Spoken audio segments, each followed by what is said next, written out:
Hey, what's going on, guys? Back again today doing another video. Today I'm talking about something that is it's a little different. And probably a lot of people are not going to agree with me at all. But as you notice by the title of this video, it's called "Why Modern Comic Book Publishing Doesn't Work" or something along the lines of that. I'm going to be honest with you. At the time that I'm recording this video, I have not settled on a title, but it's something along the lines of that. Anyway, so if you've been watching recent videos on my channel, you know that I have not only been watching the new Invincible animated show on Amazon, I've also been reading the comic. I currently have Compendiums 1 and 2. I'm almost done with Compendium 1, and I'm going to jump right into Compendium 2. And as I've been reading this, something has started to occur to me. Like, I've fallen in love with this comic book series. And I'm just sitting here going, look how thick this is, this compendium. And I bought this a week ago, and I'm just almost done with it. And I just keep kind of asking myself, like, what is it about this? What is it about this that has me so invested and so attached? Yeah, great characters and whatnot, great stories, but DC and Marvel have that, and I don't go through DC and Marvel comic books, graphic novels, trade paperbacks, whatever the case may be. I don't even go through them as fast as I go through uh, as I've been going through Invincible. What is it? Why am I so entertained by this as opposed to, stuff from Marvel and DC that I've been reading in the recent past?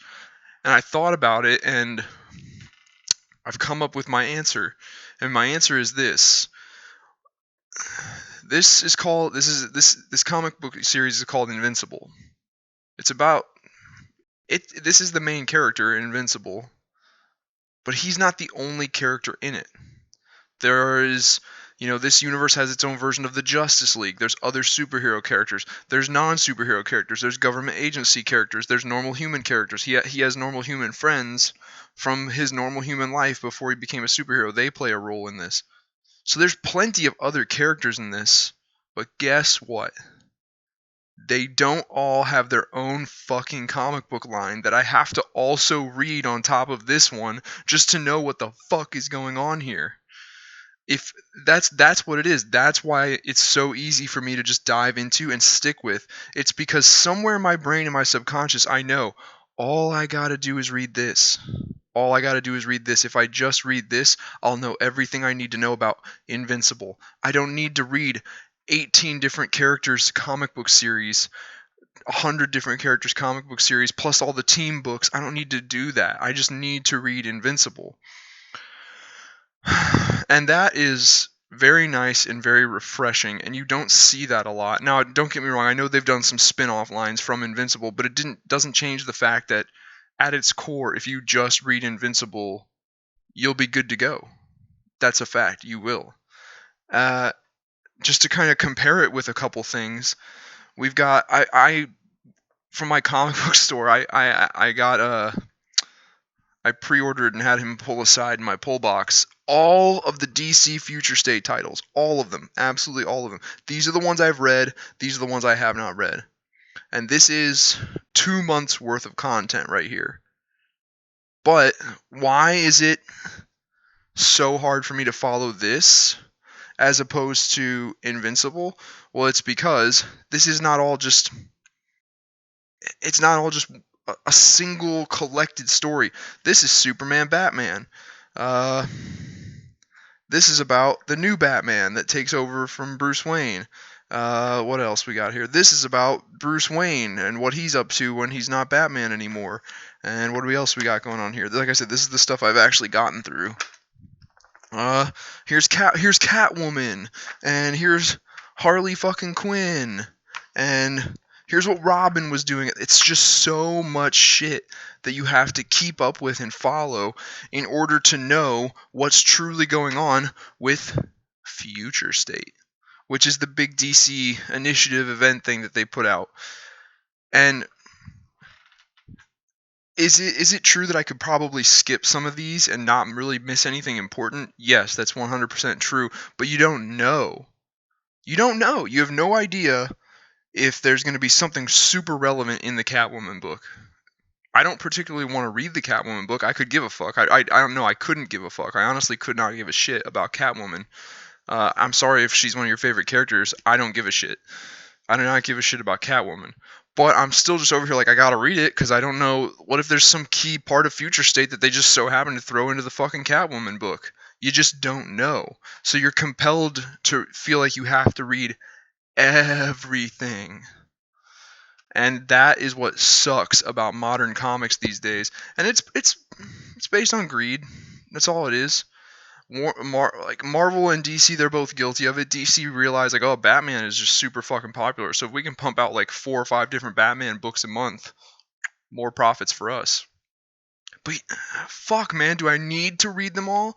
Because you're making it more expensive on me, and I'm sitting here going, fuck, I don't know if they're like, yes, there's the main Batman monthly series, but I don't know if you're gonna throw some very relevant detail into the one of the offshoot Batman books, the other 3 or 4 that you publish a month, that's going to come up and be super relevant later on down the road. So I need to sit here and go, now I got to read all of them. And that's their fucking plan. That's 100% their plan is they're like, you don't know. We might put some really relevant shit into one of these, so you can't skip it. You can't skip any of them. And that sucks. That really sucks. Now, if we look at comics historically, they've had their up periods and their down periods.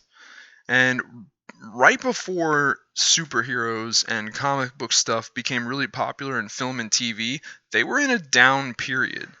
But it's the film and TV and movie stuff that has prompted them, that has kind of re-elevated them back up, because people go see the movies, they want more, so then they take a chance on some comic books. But I don't think that the popularity and the success of all the film franchises is really creating new comic book readers, like ones that are going to stick with it. They're going to keep buying the books. They're going to keep going with the story. I think it's just creating some people who go into a comic book store once or twice and, pick out some stuff to try. But then they read it and they encounter so much shit in these books. They're like, I have no idea what the fuck they're talking about. I'm like 50 years too late to this story. I have no idea what's going on. So it's not creating any long-term fans of comics, but there are still people out there who are fans of the characters because of the movies. And I've got like I'm going to talk about the MCU. I have to. I've got some of the MCU movies right here, and I've come to the realization of why it's so easy for like people on a global scale to be invested in this stuff, but not the comics. And here's why. Avengers, the first Avengers movie. Runtime, 143 minutes. Age of Ultron. Runtime, where's it at? 141 minutes. Civil War, let's go. Where are we at here? Runtime, 147 minutes. And Infinity War, my fourth example. Where are we at for runtime here? 149 minutes.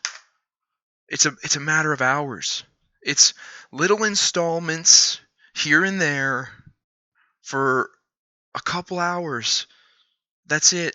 A couple hours a year, and you know every motherfucking thing you need to know. A couple hours out of your entire year, and you know everything you know to be invested in this universe and to love this universe and love the characters. But if you're trying to do it through comic books, like this type of shit, this is, like I said, this is 2 months worth of content. This is me reading if I want to stay current and know what the hell's going on, this is me reading comic books every spare second of my free time. And I'm not gonna do it. I'm not gonna do it. I will, DC, Marvel, I will deny you my money before I do that. You're gonna change, not me. That's the way this is, or you're just not gonna get my money. That's the way this is gonna go. And I hope I'm making some sense to some other people out there, because money's the only thing that motivates these people. Money's the only thing they listen to. So, and it's not just on this issue that I'm talking about.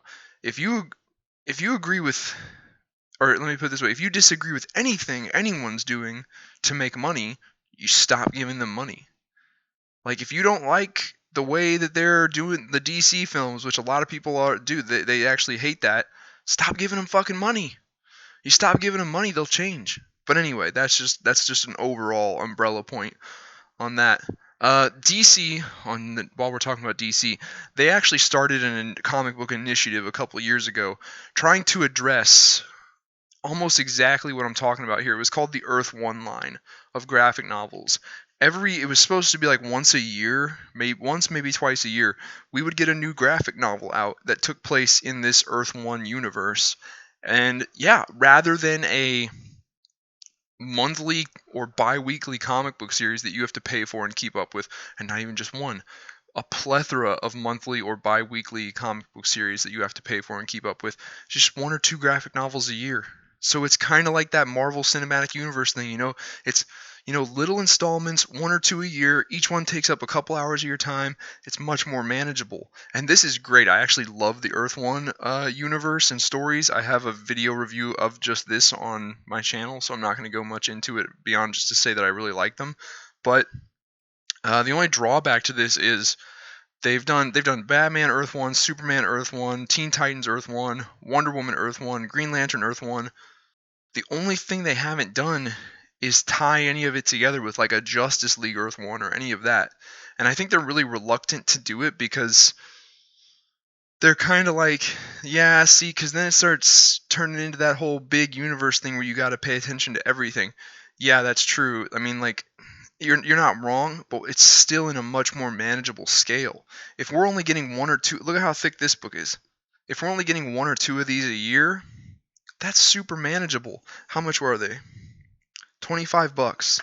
So you're looking at $50, $25 to $50 a year to know what the fuck's going on with this story and to keep up with it.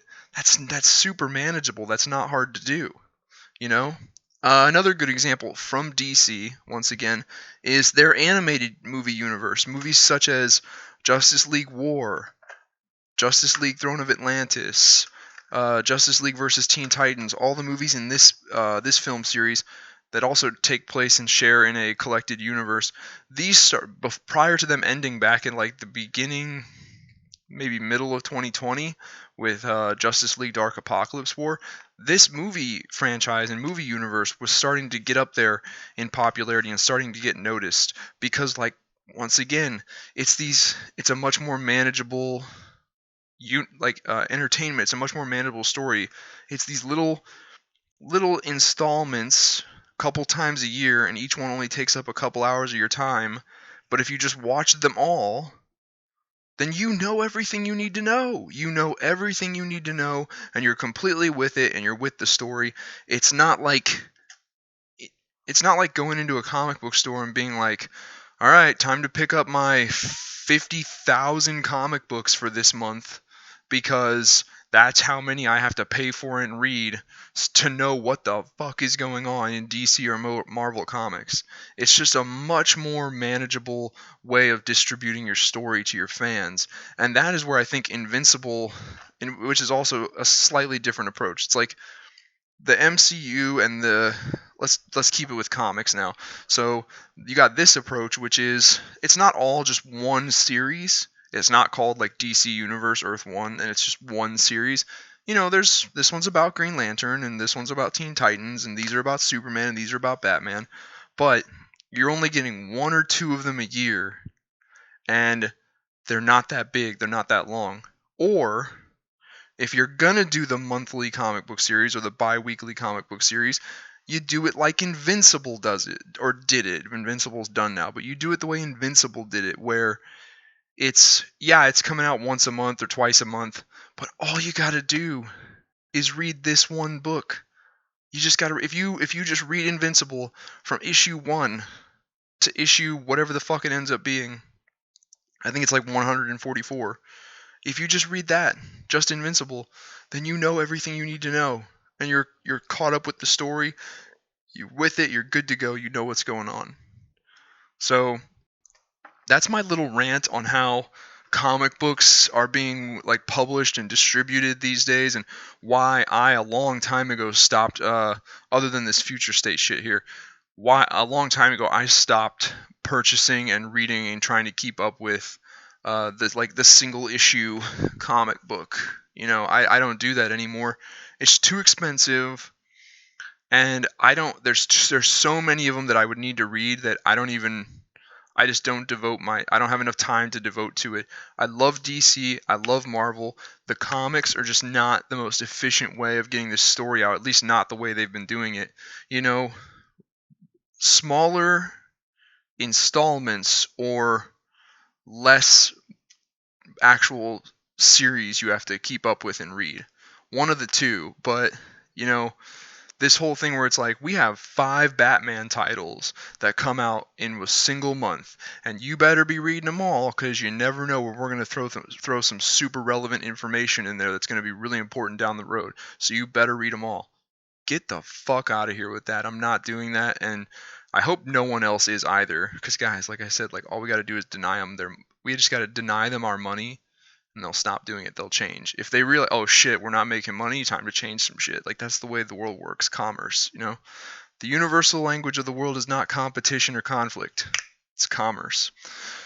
So anyway, that's my little rant on that. Take that for what you will. Please hit the like button if you like what you saw here. Check out some of my other videos. Maybe subscribe to my channel if you like, and I will see you guys next time.